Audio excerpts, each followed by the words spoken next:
Yüreğimde suyuklu aziz yarım. Dağlar bilen yüreğime simit gelip küresin. Seyu dolu canlarımni köklerge ışırasın. Kadirlim, kadirlim, en kadirli göz nurum. Yüreğimnin türlerinde singire aziz yarım. Kadirlim, kadirlim, en kadirli göz nurum. Yüreğimnin türlerinde singire aziz yarım.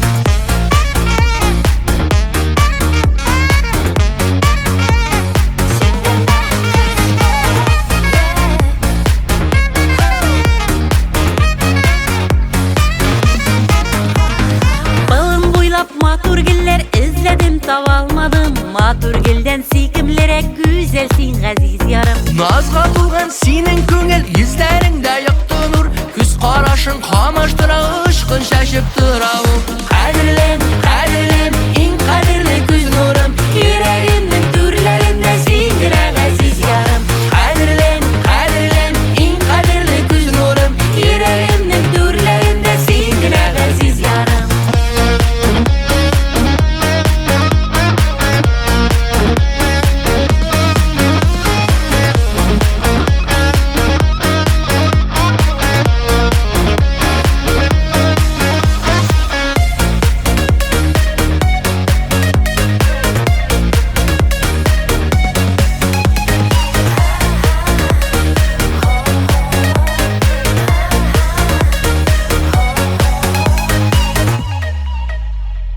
Senin köngülün hisleri tanlardan güçtü miken? Barbalımның tılsım kişi canın atılgan iken. Seyuk isi şişme gibi urgalıp dolup tırsın. Köngildeki külbenekler talpınıp ışıp tırsın.